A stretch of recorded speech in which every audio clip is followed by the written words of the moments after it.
It's time to drink some tea, you noobs. Deal with it, hashtag deal with it. Hashtag TDB, hashtag episode 413, hashtag. Are we doing TikTok again? Yeah, this is a 1-minute video. People do YouTube shorts. Should we start doing that? What's that mean? I have no idea. I need to think about clothing. Sorry. The journey of how TDB became boomers. Yeah, right?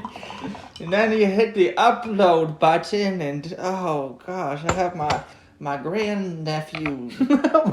Why are boomers have southern accent? I don't know. I really don't know. Anyway, we're drinking some If you tea. want to see more about Denny and his grandnephew, follow him at pappydenny.com. Oh man, don't make that domain name. I'm gonna have to buy it first before this episode airs. No, I'm kidding. I won't do that. Yeah. So this tea was generously provided to us by Mr. Green, who did not make the cut for Reservoir Dogs, but made it for TDB. Yeah. So this is a 2003 Chenyuan Hao Gushu is what the production is called. So supposedly old tree. Chenyuan Hao from a good era of cakes. So really early, almost 20 years old now at this point. So I'm certainly curious. It has got a smell on it. I believe this is Malaysian stored, but we shall see. So thank you, Mr. Green. Thank you, sir. Yeah. Yum. Looking forward to it.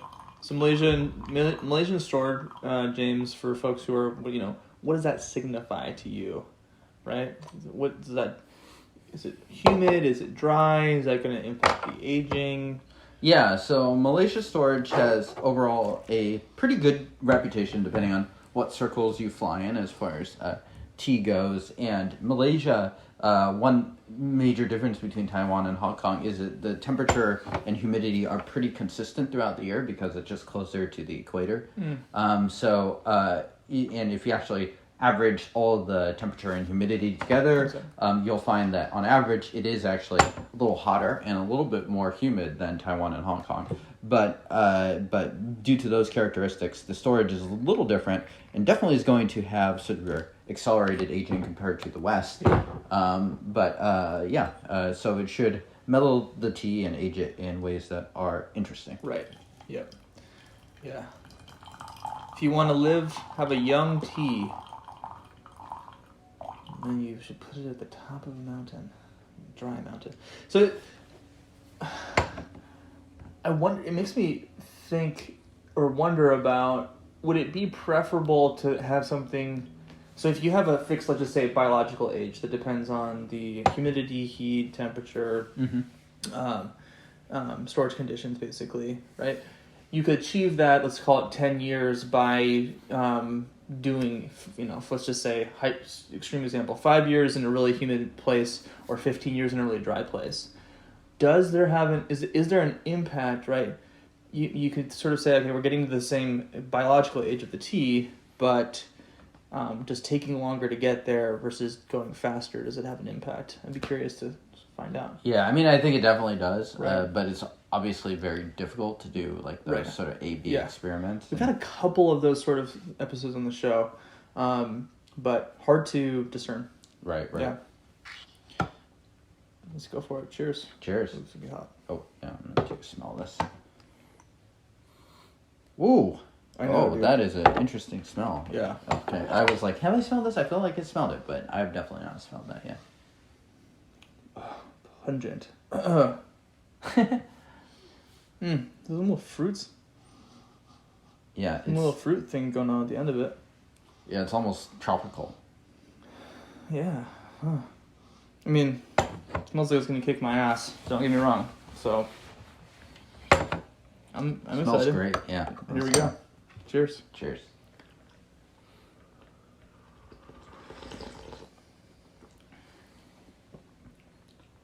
Light to start, which makes Yeah. sense. Definitely going to reboil this water for steep number 2. Yeah, hard to judge it at this point. No, a little sweetness. Yeah, sweet. It's definitely not biting too much on this one. No, it does not taste like what it smells like. Kind of in a good way. No offense. I mean, the smell is pretty intense. This is much sweeter in the cup, but very light. And when I say light, not only does I just mean that the texture is light. It's very thin, like watery, as opposed to syrupy on the spectrum of thickness. And then just the actual potency of flavor is pretty low. I mean, sometimes when you're brewing these teas, especially compressed teas, sometimes your first tea, you may slightly miscalculate, and it might come out a little bit lighter than you intend to. And I'd say that was probably the case in this first tea. It's okay, James. It's okay. I failed. I mean, honestly, it's not.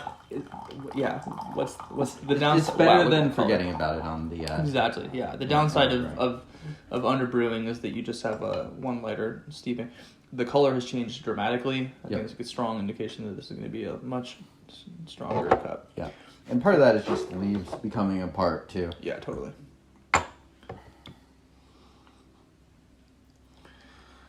Oh man, yeah. This sounds like a pre-workout tea to me. It's interesting because it is an Elu tea too. So it's sweet, but it smells very strong. Okay, yeah.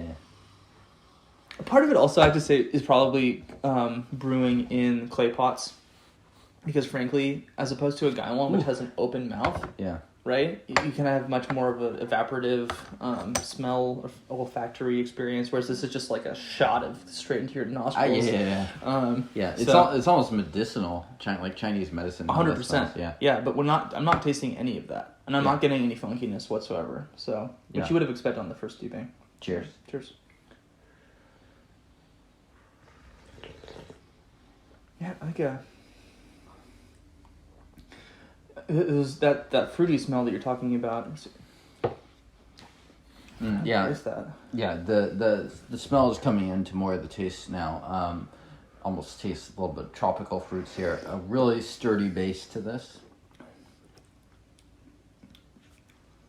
Mm-hmm. I agree. Yeah, quite. Yeah, a lot of exactly, like deeper base notes. And when you're saying that, James, for me, it's almost this synesthetic experience of like visualizing like a shape, like a geometry, where it's like the actual base itself is like robust and thick. And what you mean by that, I'm inferring is like those deeper, earthier, slower to experience flavors are really present here. Strong, intense flavors, as opposed to fresh, crisp, light. That's kind of in the higher end of the pyramid. On this one, it's much more of like, basey, having those like earthiness, mineraliness. Yeah, I'd say that's exactly right. Like, it has a lot more of that earth, those base. Like, if you're putting it on some sort of like a wave spectrum, it's like your light and florals are higher notes, and like your earthy, bassy notes, especially stuff you're going to get from HT, is definitely on the lower spectrum. But this tea, I mean, you're not going to be exclusively on the lower spectrum either. It's some there, but it also still, I mean, the storage is not Hong Kong storage, so you're not completely muting that section of notes either. And part of the dynamic experience of having these teas is that sort of bassiness shrinks up, and you get more capacity to experience some of those lighter notes as you're enjoying the tea. It's almost like the shape of the tea itself is literally changing. Yeah. So I can tell already, that was the second steeping, that this next one is going to be, excuse me, strong. You can taste the age on this. Do you like the aroma, is my question to you. Like is a very tricky word. Okay. This is me like lawyering up right now. It's probably not my favorite like flavor profile. Okay. But I like that. But it's interesting. It's like, again, not like is. So if your whole house smelled like this, you'd be like, what the fuck, man? Yeah, I'm quite excited about it. It smells like Chinese furniture, something like that. It's got a, dank, earthy, woody, basementy vibe a little bit. Not in a bad way though. Again, it's not something I don't want my shampoo to smell like this. But your beard starts smelling like this. Yeah. Your wife's like, what the fuck? But but I'll drink this shampoo any day of the week. So here we go. Here's the drinking shampoo. Oh, fuck. Don't Please don't. Don't do that. Don't sue us. We are not doctors. Yeah. You know, it's a common misconception. They especially think Denny's a doctor. I come off very doctorly and professional, so yeah. Common misconception. I get that all the time. People walking down the street, are you a doctor? No, as it turns out, I'm not, even though I look like one on YouTube. Yeah. Okay. Yeah. Strong. Not necessarily mouth puckering astringent, but strong, bitter, not in a blackened way, not like a charcoal or roasted bitterness like coffee roast, more of like bitter, like soaking a bunch of like herbs, like if you just made like a fresh green sticks and you just put them in a bunch of water and I like how these Pu'erhs just stretch Denny's nose. Yeah, I mean they're like really. Yeah, I mean I kind of know what you're saying too. I mean this tea really has a backbone to it. I mean I think that's worth not understating. It is very strong. It has some sweetness, but I'd say it's not that sweet overall. Right. Certainly for an Iwu tea. Yeah, exactly. And it's a very thick mouthfeel, and I'd say it leaves a lot of aftertaste. It's almost like a little bit of that. I'm not getting menthol or camphor in the notes a bit, but it almost leaves a little bit of that like cooling refreshingness in the mouth. Yeah, no, I think it is a cooling tea. It is. For being an Iwu tea, it's not very sweet at all. But it's not astringent. Like it's not, so sometimes you have a tea and if you've had like a really tannin-y wine, your mouth kind of like puckers up inside almost. And those are from the tannins in wine and tea and lots of different organic stuff. And this has the flavor of that, but not as much of the physical mouth thing going on. A little bit of it. It's not acrid either. So beautiful color. Wow. Yeah, I mean, I feel like in this session we've had a couple teas we had one very easy tea to describe and two pretty challenging ones, I'd say, in the upper echelon. And I struggle to describe this too. Ooh. We were maybe going to do 4 episodes today, and I'm glad we're not. Yeah. This is a butt kicker. Definitely has, just like a energizing, stimulating tea for me. Attention demanding. Yeah, I think, hard to, maybe not hard to, well, kind of hard to place. I wouldn't say it's really dynamic. I'm not experiencing it changing too much yet. I think with these teas, though, that are aged in these raw pu'erhs, it just takes a long time to get there, frankly. Right. So something I would expect in steeping 8 onward to be, moderately different. Right. Great lingering mouth flavor, though. I mean, seriously, like, really enjoying just sitting here and drinking it still. And you can tell this tea is going to be one of those that steeps for quite some time. Yep. Mom no, ultralight no, I can tell you that. 100% agree. Right now. Yeah. You need to, I almost would do this in a gaiwan as opposed to a clay pot to try to cool it off a little bit for me. Right. I'm just like, this is so potent. I can almost feel myself getting like a headache. Yeah. And, I would say the processing of pu'erh tea has changed quite a bit throughout the years, and I would say this kind of falls into more of that old school processing. You don't see a lot of iwus these days being made with this amount of pungency and strength. Right. So I think in that sense this is very interesting, just considering it is from Iwu. And it has none of those sort of like more friendly characteristics that you might see in more boutique-y Iwus these days. I will say, though, it's getting sweeter. I mean, certainly you see a lot of young raw Iwu tea that is ready to be just drank and blasted with heat, and it's going to survive that great. Those tend to be, some of them are really complex and interesting, some of them not so much. I like drinking them. They're great to drink. This one is more complex, harder to drink. There's definitely some sweetness now, though, I have to say. Right. I'm down to do one more. Yeah, energizing or relaxing? I mean, for me, even though it's a cooling tea for me, I'm definitely like feeling ready to slay the day. Yeah, I'd say energizing for me. Certainly alerting, like hard to not be putting it in a different way. This would be a hard tea to casually drink. Yeah. Right? You couldn't just like forget about this tea and just be sipping on it while doing work or whatever. It's just not that kind of tea. Almost feeling like my ears open up a little bit. Yeah, I feel like drinking this tea is almost like taking a shot. It's very potent. It leaves quite an impact on your mouth. I can sort of feel the energy to kind of seeping into my body, and it has a certain heaviness to it that you're not going to get. And Definitely part of that is the flavor, but I think a lot of it is just the after effects of the tea as well. Yeah, really enjoyable. Probably more of a tea nerd's tea than For sure, yeah. than something that the average person is going to really vibe. But really really interesting, and I mean, again, do I like it? Yes, but is it like pleasurable? Yes, but like in a very specific way. It's kind of like, is eating really hot sauce pleasurable?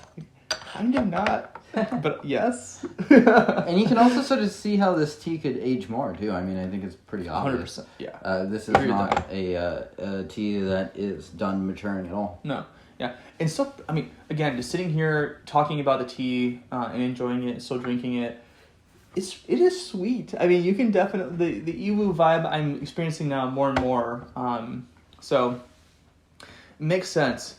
Getting there might be a little bit hazardous for some folks. For sure. You might not enjoy the initial stages of drinking this. Here we go. Cheers. Cheers.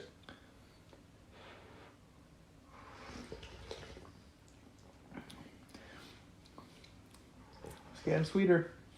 I mean, it still has a lot of that bassy, earthy, intensity, certainly, but I'm getting much more of the saccharine sweet Iwu flavor now. Right. And I'm personally quite glad that this had this more aggressive storage, because I think this tea is powerful enough that I think if you stored it here in Seattle for 19 years, I think this is borderline undrinkable. Yeah. And again, that's just because it's even though Seattle's thought of as really wet, in comparison to other more equatorial places, this is actually a fairly dry area. And much cooler. Yeah, right. So I'm just going to have less microbial activity. I like this. This steeping especially, I think, is really tasty. I like it too, but this is a strong tea. This is not... This tea is almost just not ready to drink. It is very strong, and I'm quite impressed with just the sheer power of this tea. Yeah. Can people pick this up? I don't think so. Yeah. I mean, Mr. Green is out there laughing at your faces. Deal with that. Comment below if you hate Mr. Green. Don't do that. Don't do that. Comment below if you love Mr. Green. Hit that dislike button if you have, if you just want to do a totally futile task that does absolutely nothing. Yeah. And hit the like one if you're a cool person. You don't really have to, honestly. Just go on your mom's account and hit the like. Okay, well, tdb.org for more weird and exquisite deliciousness. Lots of written content, lots of tables, price comparisons, in between episodes by some people. It's in your contract, man! I'm sorry. I don't know what happened to me. We'll see you guys next time. Cheers. Cheerio! Cheerio! Yeah. Oh, fuck. Cheerio!